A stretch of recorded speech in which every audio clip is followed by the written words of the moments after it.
தமிழக சட்டப்பேரவை 2026 தேர்தலில் முதன்முதலில் கால்பதித்த நடிகர் விஜயின் தமிழக வெற்றிக் கழகம் 108 தொகுதிகளில் வெற்றி பெற்று வரலாறு படைத்தது.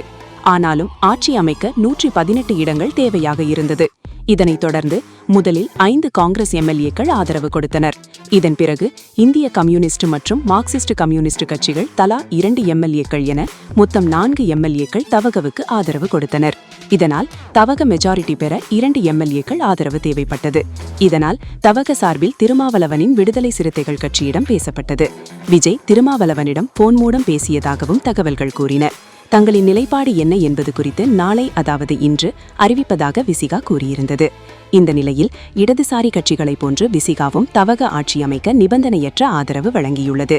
இதற்கான ஆதரவு கடிதத்தை விசிகா தலைவர் திருமாவளவன் தவகவின் தேர்தல் மேலாண்மை பிரசார பொதுச் செயலாளர் ஆதவ் அர்ஜுனாவிடம் வழங்கினார். இதேபோல் இந்திய யூனியன் முஸ்லீம் லீக் கட்சியின் 2 எம்எல்ஏக்களும் தவகவுக்கு ஆதரவு வழங்கியுள்ளனர். இதன் மூலம் தவகவுக்கு பெரும்பான்மைக்கு தேவையான 118 இடங்களை கடந்து 120 என்ற இடங்கள் என்ற ஆதரவு கிடைத்துள்ளது. தவகவுக்கு ஆதரவு தெரிவித்த கட்சிகள் அனைத்தும் திமுக கூட்டணி கட்சிகள் என்பதும் குறிப்பிடத்தக்கது. ஏற்கனவே தவக தலைவர் விஜய் ஆளுநரை 3 முறை சந்தித்தும் தவக ஆட்சி அமைக்க அவர் அழைக்கவில்லை. இப்போது விஜய்க்கு பெரும்பான்மை கிடைத்திருப்பதால் அவர் இன்று மாலையே ஆளுநரை சந்திக்க இருக்கிறார். அதன்படி ஆளுநர் தவகவை ஆட்சி அமைக்க அழைப்பார். அதன்படி விஜய் முதல்வராக பதவியேற்பார்.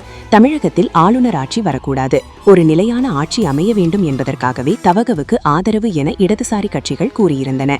இதேபோல் தமிழகத்தில் நிலையான ஆட்சி அமைக்கப்படுவதற்காகவும் குடியரசுத் தலைவர் ஆட்சி வந்துவிடக்கூடாது என்பதற்காகவும் தவகவுக்கு ஆதரவு அளித்துள்ளதாக விசிகா தலைவர் திருமாவளவன் விளக்கமளித்துள்ளார். அதேவேளையில் தாங்கள் திமுக கூட்டணியில் தொடர்கிறோம் என்றும் திருமாவளவன் தெரிவித்துள்ளார்.